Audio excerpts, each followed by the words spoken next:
అవనీ చక్రంబు సూక్ష్మంబై. అంటే ధర్మపక్షులు 4 పంజరంలో ఉండగా ఒక నెల్లాళ్ళు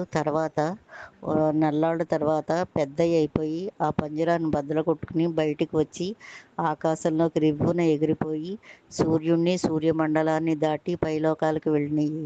అక్కడ గ్రహాలు, నక్షత్రాలు, గోళాలు అన్నీ చూసినాయి. వాటికి అప్పుడు పైనుంచి చూస్తే భూమి గుండ్రంగా సూక్ష్మంగా చిన్నదిగా కనపడింది.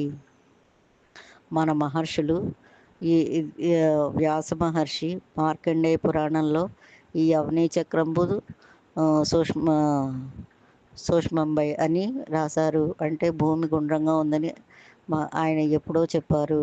కానీ ఇప్పుడు ఎవరో కనుక్కుని భూమి గుండ్రంగా ఉందని చెప్తే మన వాళ్ళు నమ్ముతున్నారు. కానీ మన మహర్షులు ఎప్పుడో దర్శించి మన పురాణాల్లో వ్యాస మహర్షి మార్కండేయ పురాణంలో రాశారు.